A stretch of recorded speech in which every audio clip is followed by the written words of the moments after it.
ایک حدیث سنا کے بات ختم کرتا ہوں، اور ثوبان رضی اللہ تعالیٰ عنہ کی وہ حدیث ہے کہ اللہ کے نبی صلی اللہ علیہ وسلم نے فرمایا کہ میں ایسے لوگ جانتا ہوں میری امت میں آئیں گے، یأتون یوم القیامت بحسنات امثال جبال تہامۃ البیضاء، تہامہ پہاڑ کے برابر روشن ان کے نیک اعمال لے کے آئیں گے قیامت کے دن، اتنے بڑے بڑے.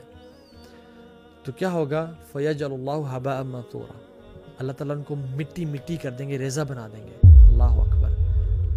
تو صحابہ نے کہا یا رسول اللہ صلی اللہ علیہ وسلم صفہم لنا، ان کی صفات ہمیں بتائیں، ان کے بارے میں ہمیں بتائیں کہ وہ کون لوگ ہیں جو اتنے بڑے لوزرز ہوں گے، اتنے نیک اعمال تو رہے لیکن ان کے اعمال ضائع، کیا وجہ؟ تو اللہ نے فرمایا کہ وہ تمہارے بھائی ہوں گے، ومن جلدتکم، اور تمہارے سکن کلر کے ہوں گے، وَيَأْخُذُونَ كَمَا تَأْخُذُونَ اللَّيْلِ، وہ رات کو اٹھتے ہوں گے جیسا تم رات کو اٹھتے ہو، تہجد کی نمازیں پڑھتے ہوں گے. مطلب ان میں ایک سینس ہوگی دین کی، لیکن کیا ہوگا؟ وَإِذَا خَلَوْا بِمَحَارِمِ اللَّهِ تَعَالَى انتهكوها، جب وہ اکیلے ہوتے ہوں گے تو اللہ تعالیٰ کی حدود کو پامال کرتے ہوں گے، جو کام اللہ تعالیٰ کو پسند نہیں ہے وہ کرتے ہوں گے، جن کاموں سے اللہ تعالیٰ نے روکا ہے لوگوں کے سامنے تو نہیں کیا لیکن اکیلے میں بیٹھ کے انہوں نے وہ کام کیا.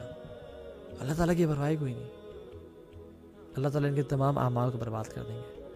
تو اللہ تعالیٰ ان تمام گناہوں سے اللہ تعالیٰ ہمیں بچا لیں اور ہمیں ان لوگوں میں سے بنائیں کیونکہ ہر قسم کے گناہ کو معیوب سمجھیں.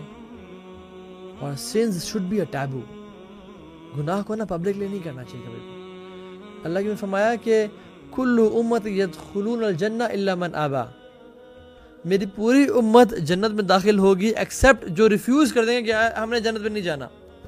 صحابہ نے کہا یا رسول اللہ صلی اللہ علیہ وسلم ہم میں سے کون ہے جنت میں جانے سے انکار کر دے؟ کون ہے ہمیں سے؟ فرمایا کہ من اطاعنی دخل الجنہ ومن عصانی فقد ابا، جو میری اطاعت کرے گا وہ جنت میں داخل ہو جائے گا، اور جو میری نافرمانی کرے گا تو as if he has said کہ آئی ڈونٹ وانٹ جنہ. تو اللہ تعالیٰ ہمیں واقعتاً رسول اللہ صلی اللہ علیہ وسلم کی اطاعت کرنے کی توفیق دے اور ہر قسم کے گناہ سے بچنے کی توفیق دے اور کسی گناہ کو بھی حقیر نہ سمجھنے کی توفیق دے.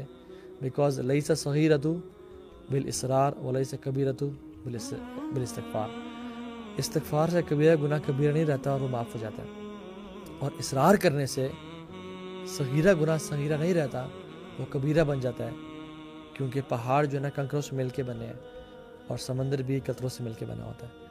جو ہے نا اکیلے میں private sins, especially fornication, adultery, looking at bad stuff, addictions, یہ نیک اعمال کو کھا پی جاتے ہیں، یہ ہلاک کر دینے والے گناہ ہیں.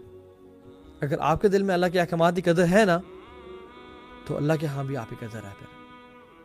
لیکن اگر آپ کے دل میں اللہ تعالیٰ کے احکامات کی قدر نہیں ہے and you take them for granted, اور یار چلو دیکھی جائے گی جگر، یہ تو چلتا رہتا ہے، اصل کام کی طرف آؤ، دین اللہ تعالیٰ کی ہاں بھی آپ کی قدر نہیں ہے. بس یہ دل میں چھان لیں، یہ ٹٹول لیں کہ میرے دل میں اللہ تعالیٰ کے احکامات کی کتنی قدر. اللہ تعالیٰ کہتے ہیں نامحرم کو نہ دیکھو، میں نامحرم کو موبائل پہ دیکھتا ہوں ہی نہیں دیکھتا. اللہ تعالیٰ کہتے ہیں منہ سے گالی نہ بولو یا گناہ کا کام ماں باپ سے بدتمیزی نہ کرو، میں کتنا یہ کر رہا ہوں. اللہ تعالیٰ کا حکم ہے نماز پڑھو، مردوں کے لیے باجماعت نماز پڑھو، میں عمل کر رہا ہوں یا نہیں کر رہا؟ اگر تو میں کر رہا ہوں دیٹ مینس کہ میرے دل میں اللہ تعالیٰ کی عظمت کی قدر ہے اور اس کے احکامات کی قدر ہے.